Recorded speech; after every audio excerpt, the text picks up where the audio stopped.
Tujuan wisata Tanjung Enim. Tanjung Enim Radio.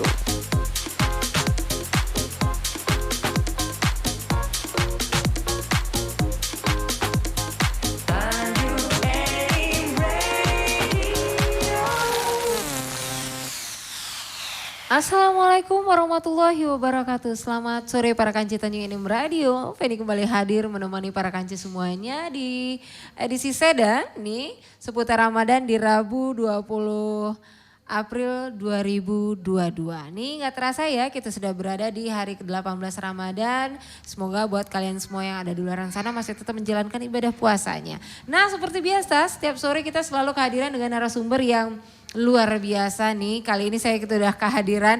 Beliau sudah 2 kali nih hadir ke sini, betul ya? Assalamualaikum. Waalaikumsalam warahmatullahi wabarakatuh. Waduh, luar biasa bersama Ustadz M. Wahyudin SHI MPDI. Nah, beliau ini mungkin para kanci baru tahu ya, atau minggu kemarin tidak sempat mengikuti edisinya beliau di Sedan. Nah, kali ini beliau akan merupakan salah satu pengurus Ponpes Darul Hijrah Klawas Tanjung Enim. Betul Ustadz ya? Betul. Iya, wah. Sehat Ustadz? Alhamdulillah Alhamdulillah. sehat. Apa kabar santri-santrinya? Alhamdulillah hari ini sudah dari kemarin tanggal 15 Ramadan santri sudah mulai kembali ke tempatnya masing-masing. Oh jadi sudah sepi Ustadz? Sudah Apa ada sepi. masih ada beberapa yang belum dijemput orang tua? Tidak ada. Semua sudah dijemput ya? Sudah dijemput oleh orang tuanya karena santri-santrinya umur 5 tahun paling minimal. Umur 5 tahun ada Ustadz? Iya. Oh seperti itu. Wah Iya. sudah bisa dilepas orang tua 5 tahun? Sudah alhamdulillah. Dan mereka alhamdulillah kemarin puasanya lengkap. Sampai 15 hari ketika mereka berada di pondok pesantren. Subhanallah luar biasa sekali Ponpes. Ini baru kali ini loh saya mendengar bahwa ada Ponpes yang anaknya masih 5 tahun ya. Udah mulai betah ya. Alhamdulillah. Oke alhamdulillah. Semoga Sudah berjalan 5 tahun ini. seperti itu saja. Iya, dan mereka mukim semua, enggak ada yang pulang. Ya mungkin semua ya. Berarti betah dong Ustadz ya. Alhamdulillah. Betah. Berapa kalau boleh tahu informasi sedikit jumlah santri yang ada di sana? 106 alhamdulillah. 106. Kemungkinan nanti tahun depan akan bertambah insya Allah Ustadz dengan ya. doanya sama-sama. Iya semoga aja tahun depan Ponpes Darul Hijrah ini banyak santri-santri yang masuk untuk menjalankan. Ya karena sekarang kita berlomba-lomba Ustadz ya untuk mengajarkan anak untuk ke pondok pesantren ini. Nah kali ini kita akan membahas tentang mengupas seputar zakat, sodako dan infak ya. Nah hari ini para kaji Tanjung Enim standby nih. Mungkin ada yang bertanya-tanya seputar tentang zakat, bagaimana harus seperti apa. Nah kita pantengin aja. Langsung aja Ustadz boleh sebelum itu disapa dulu untuk para kaji Tanjung Enim Radio. Bismillahirrahmanirrahim. Assalamualaikum warahmatullahi wabarakatuh. Waalaikumsalam warahmatullahi wabarakatuh.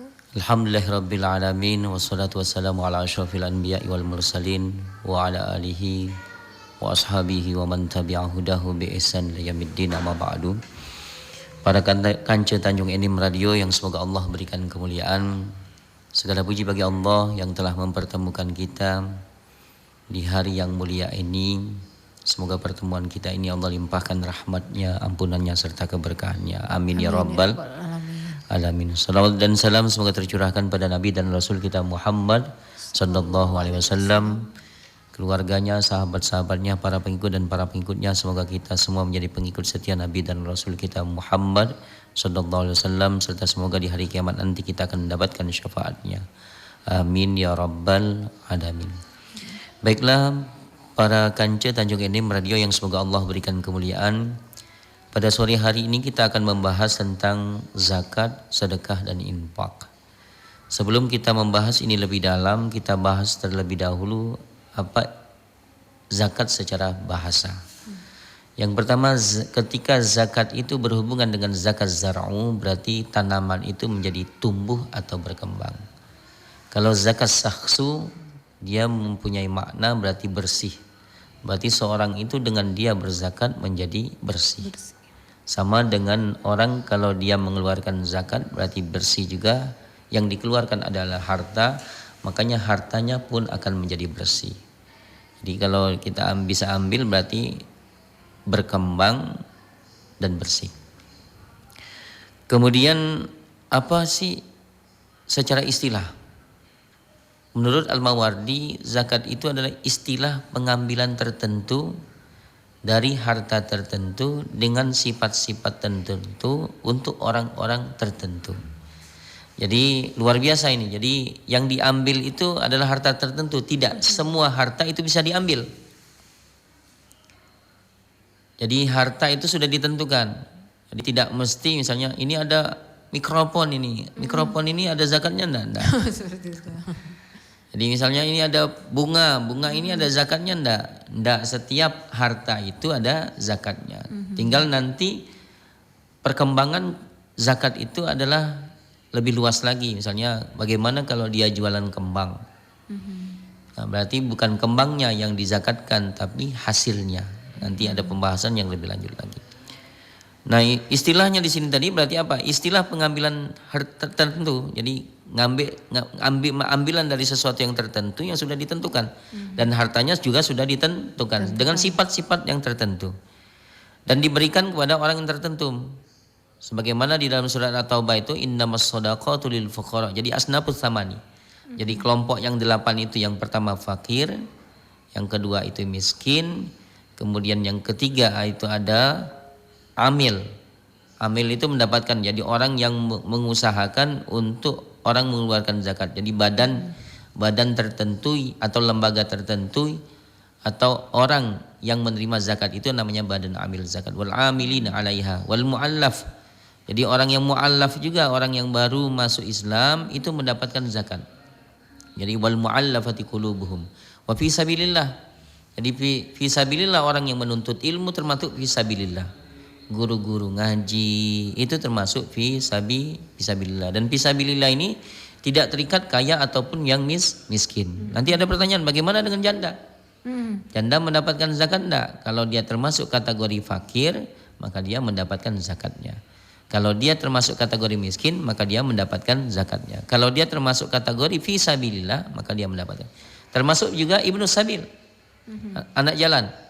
Jadi orang-orang yang dalam perjalanan itu, misalnya kita lagi jalan kemana, dalam perjalanan kehabisan ongkos itu termasuk orang yang berhak untuk mendapatkan zakat. Wa fir riqab.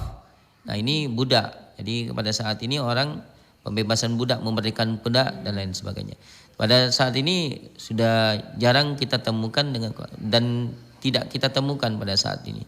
Kalau dulu ya ada kondisi yang demikian itu yang terjadi. Kemudian yang berikutnya bahwa tadi sudah disebutkan ada golongan tertentu. Jadi ada orang yang berhak, tidak semua orang itu mendapatkan bagian daripada zakat. Kemudian yang berikutnya apa yang dimaksud dengan sedekah? Sedekah itu bisa terikat dengan istilah untuk pengambilan, tapi pengambilan itu adalah berdasarkan kepada kerelaan. Nah, bisa juga sedekah itu wajib. Sedekah itu juga bisa wajib, sedekah itu bisa juga sunnah. Kalau sedekah ini bisa berupa harta, bisa berupa juga perbuatan. Termasuk dalam hadis Rasulullah SAW, tabassumuka fi wajhi akhika shadaqatun. Jadi senyum itu adalah sedekah. Sedekah ya Ustaz. Ya, jadi kalau banyak-banyak senyum sedekah, cuman jangan tersenyum ke siapa saja. Jadi itu termasuk bagian daripada sedekah. Menghindarkan diri di jalanan itu termasuk sedekah. Jadi umum. Kemudian yang berikutnya berzikir, mengucapkan subhanallah, alhamdulillah, Allahu akbar, la ilaha illallah, itu juga sedekah.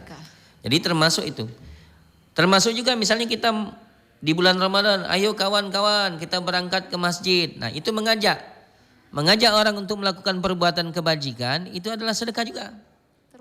Termasuk sedekah. Makanya luar biasa. Jadi tidak harus berupa harta. Kalau ada duit baru sedekah. Tidak itu. Termasuk juga bagian yang terkecil kalau kita tidak mampu dengan harta kita tadi. Senyum juga sedekah. Mengajak orang untuk melakukan kebaikan adalah sedekah. Ternyata berat itu. Makanya digambarkan dalam hadis itu bahwa ternyata orang yang mengajak orang untuk melakukan kebaikan itu adalah sedekah. Ternyata mengajak orang untuk melakukan kebaikan bukan mudah. Ya betul. Ya, kita misalnya satu ruangan atau satu kerjaan dengan teman kita, mau mengajak teman kita, ayo mari kita sholat berjamaah. Susah. Belum tentu kita sanggup mengatakan itu. Betul sekali. Ya kan? Iya. Nah itu makanya dalam bahasanya luar biasa. Ini termasuk bagian daripada sedekah. Ada teman kita yang tidak berpuasa, kita ingatkan, kawan, oi kanca radio, kanca Tanjung Enim Radio, para kanca. Jangan tidak puasa bulan ini bulan Ramadan, bulan yang penuh berkah. Puasalah. Dimak kele dimarahi Tuhan, kelemahan. Jadi ketika kita mencegah teman kita untuk tidak berpuasa, jangan minum bulan ini bulan Ramadan. Kita harus jaga tetap berpuasa. Bulan ini bulan Ramadan, jangan makan di siang hari, berpuasalah. Ini mencegah orang untuk melakukan perbuatan yang tidak baik. Betul. Termasuk juga sedekah. Mengajak orang untuk melakukan kebaikan itu juga berat. Mencegah orang untuk melakukan perbuatan munkar juga berat. Lebih berat itu biasanya. Ya, jangan merokok kamu tuh. Awak ini bulan Ramadan, mana ceritanya? Awak berteguk haji, cuman merokok. Mana ceritanya? Jadi mencegah orang untuk melakukan perbuatan keji juga berat. Makanya ini luar biasa. Makanya Rasul pun memasukkan bagian dari kategori sedekah termasuk mencegah orang melakukan perbuatan keji ataupun perbuatan munkar. Mencegah orang untuk melakukan perbuatan yang tidak baik itu termasuk sedekah. Berarti sedekah itu luar biasa. Kalau infak hampir sama dengan zakat, cuman tidak wajib. Cuman dia pemberian saja. Tapi berupa harta. Tapi kita banyak temukan di dalam Al-Quran. Ya ayyuhalladzina amanu anfiqu. Bahasanya anfiqu. Ada ya innamas shadaqat, sedekah. Jadi di dalam Al-Quran itu menggunakan istilah diantaranya dua. Ya ada istilahnya menggunakan kata-kata infak. Ada istilahnya menggunakan kata-kata sedekah. Tapi kalau dalam bahasa zakat ada juga. Tapi banyak dia menggunakan istilah diantaranya infak maupun sedekah. Dan biasanya beriringan.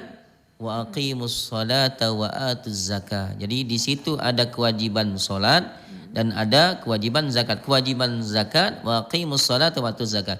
Jadi ada kewajiban solat dan diiringi dengan kewajiban zakat. Ternyata Rasulullah SAW bersabda, Bunyal Islamu ala khamsin. Jadi ternyata Islam itu dibangun dengan 5 pondasi. Yang pertama syahadatu an la ilaha illallah. Jadi bersahadat. Ini rukun Islam.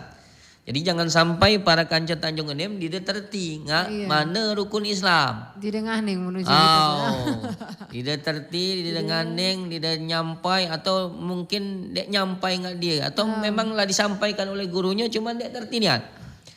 Ternyata fondasi Islam itu diantaranya bunyal Islamu ala khamsin. Yang pertama syahadat. Makanya ketika orang mau menjadi seorang muslim dia mengucapkan syahadat.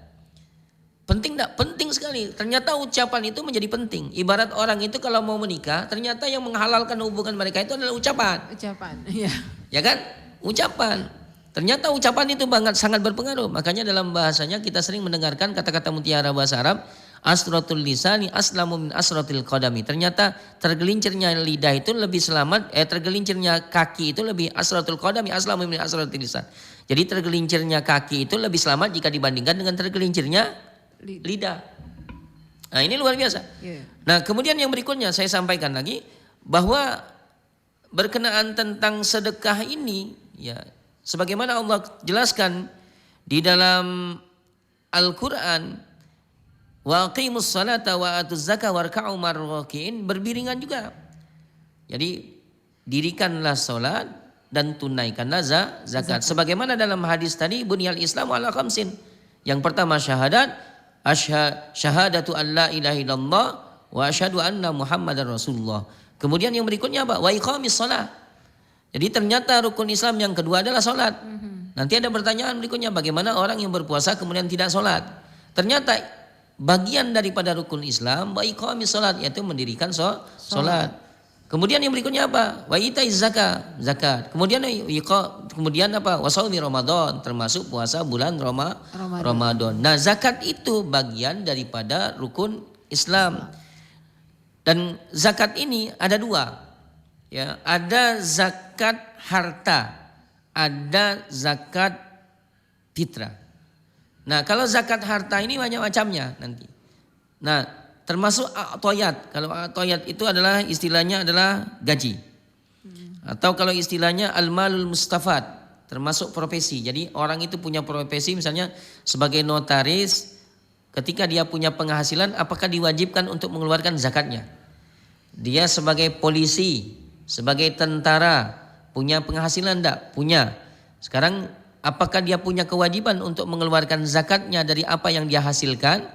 Nah, nanti akan digaji lebih dalam lagi. Termasuk juga sebagaimana di dalam Al-Quran juga, ya ayyuhalladzina amanu anfiqu min thayyibati ma kasabtum.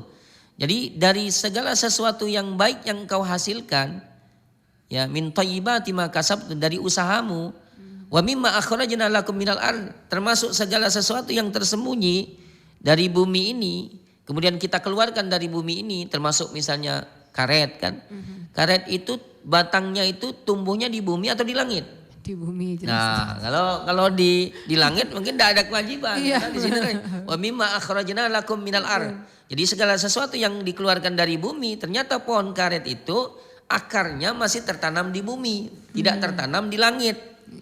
Dan sampai saat ini belum ada pohon yang tertanam di langit. Ada langit ya. Ya, kalaupun ada pohon itu misalnya kembang dan lain sebagainya ditanam di atas itu, memang asalnya masih menggunakan yang di bawah, yaitu menggunakan tanah. Karena posisi aja digantung. Ustaz. Posisi aja digantung, cuman tanahnya aja tergantung. Nah, dalam bahasa Al-Quran ini luar biasa menjelaskan kepada kita bahwa ya ayyuhalladzina amanu anfiqu, jadi nafkahkanlah atau sedekahkanlah atau zakatkanlah min thayyibati ma kasabtum, dari yang baik, dari baik-baik dari hasil usahamu. Jadi yang baik. Nah, tidak semua yang kita hasilkan itu diwajibkan untuk dikeluarkan. Nah, ini yang luar biasa. Apa? Kalau kita punya penghasilan dan yang kita dapatkan itu tadi melalui perantara yang tidak dibenarkan, itu tidak ada zakat baginya. Misalnya dalam hadis Rasulullah SAW, la yaqbalullah sadaqatan min ghadul, yang diriwayatkan oleh Muslim. Tidak Allah terima sedekah dari hasil menzalimi orang lain. Nah, ini bahasanya luar biasa, banyak sekali. Misalnya ghadul ini banyak. Misalnya kita punya uang banyak sampai miliaran, tapi kita dapatkan dari mengambil bukan punya kita, bukan haknya kita. Walaupun dia punya miliaran, uangnya ini banyak dan ini sudah mencapai nisabnya, maka dia tidak wajib karena itu bukan milik dia. Makanya dalam bahasa zakat itu ada beberapa syarat wajibnya. Ya, syarat wajib zakat dengan ada syarat wajib kekayaan itu dizakati. Yang pertama syarat wajib orang berzakat. Yang pertama adalah muslim. Nah, misalnya ada non-muslim yang mau mengeluarkan zakat, misalnya di bulan Ramadan ini saya mengeluarkan zakat, berarti itu bukan zakat karena syaratnya adalah muslim. Jadi itu syarat mutlak. Ya, kemudian yang kedua adalah merdeka. Jadi kalau dia hamba saya tidak ada kewajiban. Karena hamba saya itu dia di tangan tuannya beda dengan pembantu. Jadi jangan disamakan, saya ini pembantu tidak ada kewajiban untuk mengeluarkan zakat, lain. Nah, kalau pembantu beda. Kalau dia tadi hamba saya itu beda karena hamba saya itu ada tuannya. Apapun yang diminta oleh tuannya hamba saya yang ikut karena mereka sudah dibeli. Nah, makanya diantaranya itu ada merdeka. Kemudian berikutnya balik. Ya, orang yang mengeluarkan zakat itu adalah harus dalam keadaan balik. Apa saja tanda balik? Untuk laki-laki bermimpi. Untuk perempuan adalah haid ataupun nifas.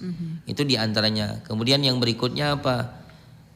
Diantaranya apa? Umurnya. Nah, umur ini beragam. Ada perempuan itu umurnya 9 tahun dia sudah balik. Diantaranya sudah nifas tadi. Dan itu setiap orang itu berbeda kasusnya. Kemudian melahirkan atau hamil. Nah, jangan bilang lagi kalau sudah hamil berarti dia belum balik, gimana? Sudah melahirkan dan sudah punya anak, dia bilang belum balik. Kemudian yang berikutnya, syarat kekayaan itu kapan dia diwajibkan untuk dikeluarkan? Yang pertama adalah milkut tam.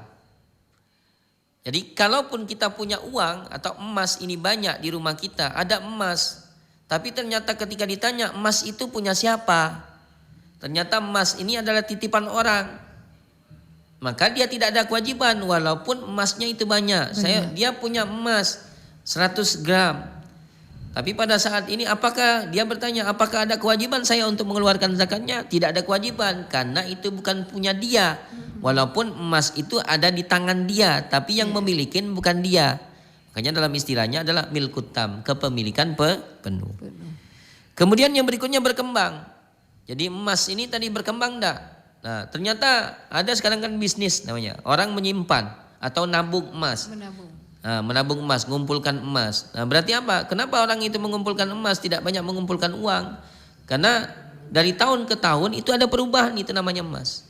Nah, ibarat kita kalau mengumpulkan harta, misalnya kambing, nanti misalnya kalau zakat itu adalah zakat peternakan, kambing itu kalau satu tidak ada kewajiban. Nanti kapan dia punya kewajiban? Ketika dia punya 40. Sapi kapan dia punya kewajiban? Kalau dia punya satu belum ada kewajiban. Kalau dia sudah punya 5 berarti dia punya kewajiban untuk dikeluarkan satu. Jadi tidak serta-merta dia, nah berarti apa? Berkembang. Kalau sapinya sudah satu dan berkembang menjadi 5, dan ini ada nama istilah yang berikutnya adalah apa? Nisab. Sudah mencapai nisabnya. Jadi apa yang dimaksud dengan nisab? Batasan zakat itu sudah diwajibkan untuk dikeluarkan. Jadi misalnya tadi, kayak tadi, misalnya kalau dalam bahasanya beras itu menggunakan khamsat ausak. Dalam penjelasannya itu sekitar berapa ukurannya itu tadi? Kalau itu diberaskan sampai 520 kg. Jadi kalau dia punya penghasilan, misalnya para petani punya penghasilan dari sawahnya itu beras, jadi wa'atu haqqo yauma hasadihi, jadi dia punya penghasilan dari berasnya itu ketika dia panen setelah 4 bulan itu dia panen, biasanya 3 bulan ya, 100 hari, maka kalau berasnya tadi jumlahnya 520, maka dia diwajibkan untuk mengeluarkan zakatnya. Atau kalau gabah itu 653 kg.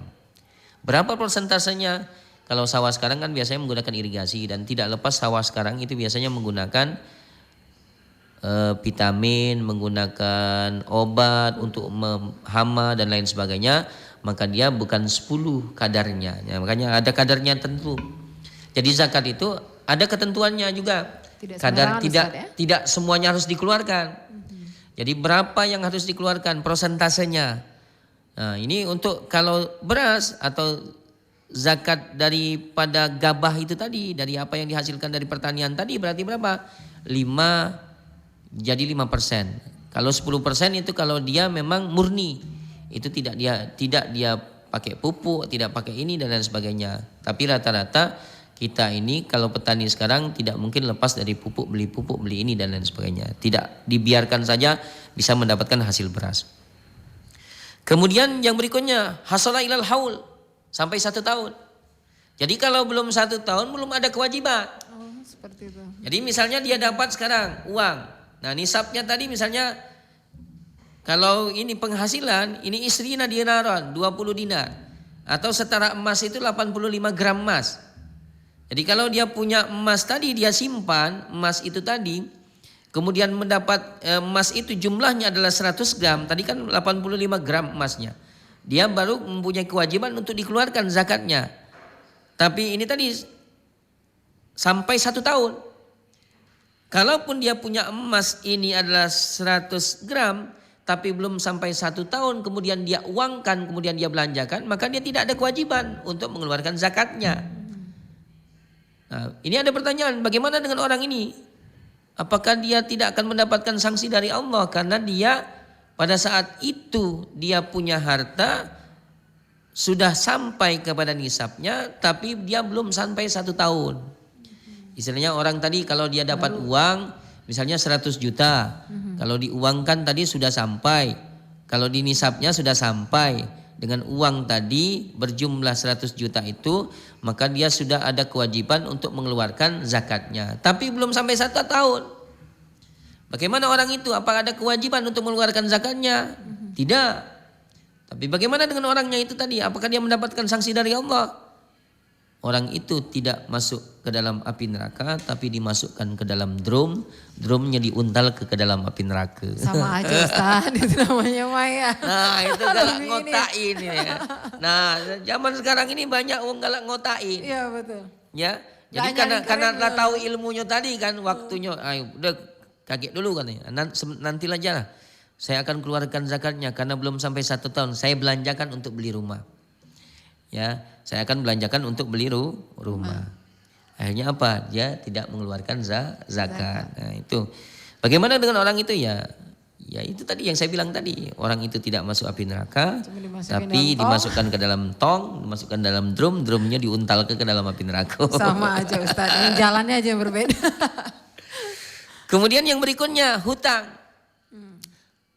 Jadi bebas dari hutang. Tapi bukan berarti orang berutang itu tidak ada kewajiban mengeluarkan zakat. Laju berlomba-lomba galong nak berhutang. Nah kan utang ini kan tidak ditentukan berapa jumlahnya. Iya. Ya, yang penting kalau dalam bahasanya itu bebas hutang. Kalau dalam pembahasannya perinciannya tentang pembahasan ini apa? Mengurangi kewajiban mengeluarkan zakat. Kalau dia punya uang 100 juta, hutangnya 5.000 rupiah, ya dikurangi dengan 5.000 rupiahnya. Berarti masih ada kewajiban dia untuk mengeluarkan zakatnya. Tapi kalau dia hutangnya misalnya dia punya uang itu 100 juta dan dia punya hutang itu 95 juta, dengan uang 5 juta tadi belum mencapai nisab. Berarti uangnya 5 juta, berarti belum ada kewajiban untuk dia mengeluarkan zakatnya. Nah, makanya dalam tadi harta kekayaan itu ada ketentuannya. Yang pertama adalah milkut tam, kepemilikan penuh. Kemudian yang berikutnya tadi ada sampai nisabnya. Kalau belum sampai nisabnya tidak ada kewajiban. Nah, yang akan kita rinci misalnya diantaranya pembahasan tentang zakat profesi. Termasuk pembawa acara kan, karena pembawa acara ini dapat misalnya. Ada kewajiban enggak? Nah, tadi sampai enggak dia itu apa ini tadi punya dia sebenarnya atau bukan? Atau dia ini mandu cuman mandu numpang baik. Itu sama ustadz misalnya, sebagai ustadz, sebagai kiai dan lain sebagainya, atau misalnya dia punya profesi kan, punya profesi sebagai guru, ya kan, dia PNS atau non PNS misalnya, dia punya penghasilan, apakah dia punya kewajiban untuk mengeluarkan zakatnya? Tergantung tadi sampai nisab enggak. Nisabnya bagaimana? Tadi dalam bahasanya isrina dinaron 20 dinar senilai emas 85 gram. Jadi itu tergantung. Kalau emas sekarang itu harganya 1 gramnya itu misalnya 350.000, berarti tinggal dikalikan berapa? Dikalikan 85 gram emas. Itulah hasil bahwa orang itu mempunyai kewajiban mengeluarkan zakatnya. Seperti itu. Ya. Jadi tidak serta-merta dia bisa mengeluarkan zakatnya. Makanya dalam bahasa hadis itu luar biasa. Kemudian apakah orang itu mengeluarkan zakatnya itu perlu dikurangin dulu? Hanya dia sudah ada kewajiban tadi, sudah sampai hartanya tadi 85 gram emas. Ya, atau misalnya dia PNS, dia punya gaji. Apakah dia dikumpulkan lebih dahulu sampai 1 tahun atau nanti per bulan boleh dia keluarkan? Bagaimana cara menghitungnya? Nah, kalau ini PNS punya penghasilan dihitung itu per bulan. Per bulan berapa gajinya, berapa tunjangannya, berapa tukinnya dan lain sebagainya itu dijumlahkan. Dikalikan dengan 12. Menurut ulama yang pertama itu diantaranya fatwa Majelis Ulama, kemudian termasuk juga penjelasan Yusuf Qardawi bahwa tidak perlu dikurangi dengan kebutuhan-kebutuhan pokok. Jadi pada saat kita punya penghasilan tadi dijumlahkan saja, misalnya dia tadi misalnya penghasilannya sebulan itu 6 juta dikalikan dengan 12 bulan. Nah, berapa hasilnya? Kalau itu sudah mencapai nisabnya, maka dia sudah ada kewajiban untuk mengeluarkan zakatnya. Tinggal tadi apakah dikurangi tidak? Ada ulama tadi yang saya sampaikan tadi tidak perlu dikurangi. Kalau dikurangin dulu bayar listrik, bayar PAM, kemudian anak sekolah, beli baju, beli makanan, akhirnya tidak berzakat. Dan memang dibenarkan juga. Ada ulama juga berpendapat boleh. Tapi sampai kapanpun juga tidak akan berzakat. Yang ada berzakat tulah. Kenapa? Kurang tulah. Yang ada tuh kurang tulah. Tidak mungkin sempurna. Kenapa? Sudah dikurangin dulu. Dikurangin baju sekian. Iya, dikurangin beli baju. Apalagi lebaran. Nah, apalagi lebaran. Lebaran ini kebutuhan banyak. Kita bulan puasa ini kata siapa kebutuhan tidak banyak. Semakin bulan puasa ini semakin banyak kebutuhan. Ini berkahnya. Karena kita mau beli pembukaan kan banyak kan. Iya. Ya itu di luar dari bulan puasa. Kalau bulan puasa luar biasa, pengeluarannya luar biasa. Makanya tadi ternyata ketika kita membelanjakan harta kita tadi di bulan puasa banyak sebenarnya. Nah karena zakat ini adalah kewajiban bagi kita yang kita tunaikan walaupun dia nanti yang kita keluarkan itu kadarnya cuma sedikit. Misalnya kalau 1 juta, kalau 2,5% kadarnya yang harus dikeluarkan dari zakat profesi, dari zakat hasil kita. Berarti apa kalau dari 1 juta? Cuma Rp25.000. Berarti kan tidak banyak. Iya. Ya, tapi bukan berarti kalau dia punya uang 1 juta itu sudah diwajib.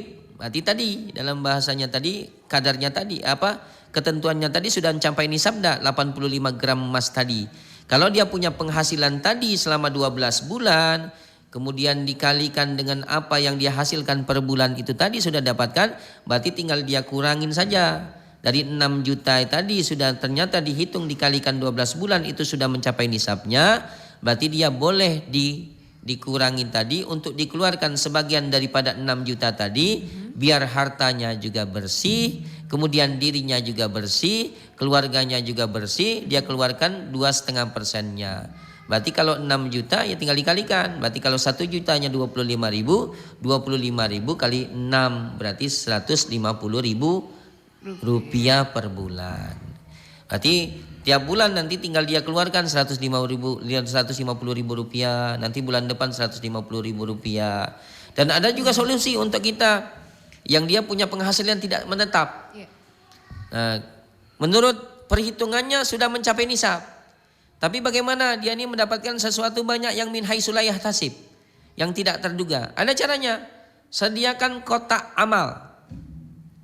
Jadi pada saat dia mendapatkan apa yang dia hasilkan, ambil 2,5%-nya.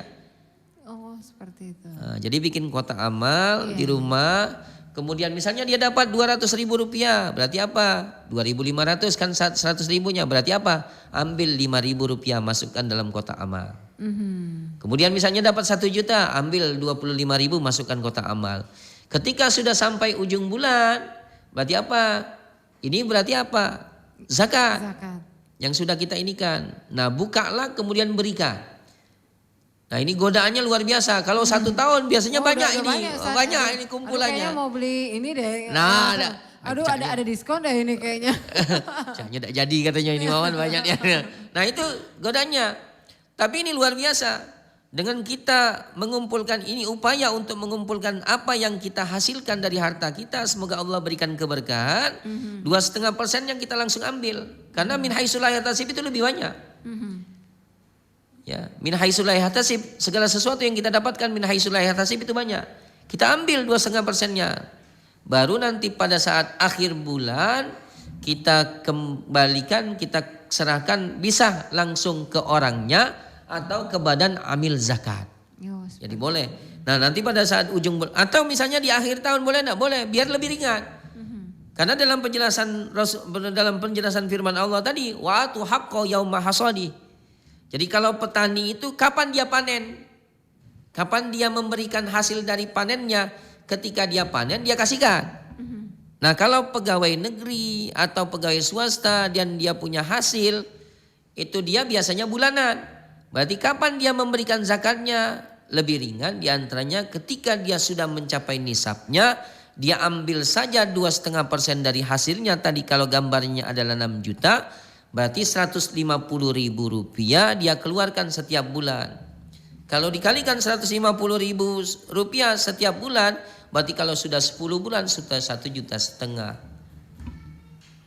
Ditambah lagi dengan 1,5 juta berarti 3 juta, berarti berapa? 13 juta, banyak kan? Iya. Nah, luar biasa kan?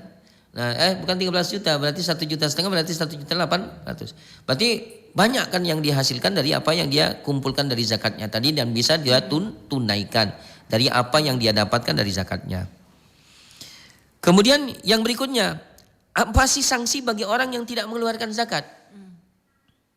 Ya. Apa ya sanksinya bagi orang yang tidak mengeluarkan zakat? Yang pertama mendapatkan ancaman. Di antaranya apa? Ancaman itu nanti kalau dia tidak mengeluarkan hartanya akan dibelit oleh ular. Akan digigit oleh ular, dipatuk oleh ular. Kemudian hartanya tadi akan membakar dia dan dia jadikan sebagai gosokan. Nah ini luar biasa bagi kita, hati-hati dengan apa ini. Walaupun dia sedikit yang kita keluarkan, karena ini adalah berkenaan dengan tentang kewajiban. Sebagai seorang muslim kita wajib menunaikan zakat karena ini adalah perintah Allah dan bagian daripada rukun Islam. Iya, wah luar biasa sekali. Terima kasih banyak Ustadz atas penjelasannya tadi secara detail ya, bahwa berapa persen yang harus kita keluarkan. Jadi jangan lupa buat kamu para kanci Tanjung Enim Radio untuk tidak lupa untuk berzakatnya. Terima kasih banyak Ustadz Wahyudin yang sudah berkenan hadir pada hari ini. Insya Allah nanti ada pertemuan berikutnya kita hadir kembali. Jadi buat para kanci Tanjung Enim Radio, terima kasih atas partisipasinya di sore hari ini. Feni bersama Ustadz Wahyudin mohon undur diri. Akhir kata, wassalamualaikum warahmatullahi wabarakatuh. Alhamdulillah.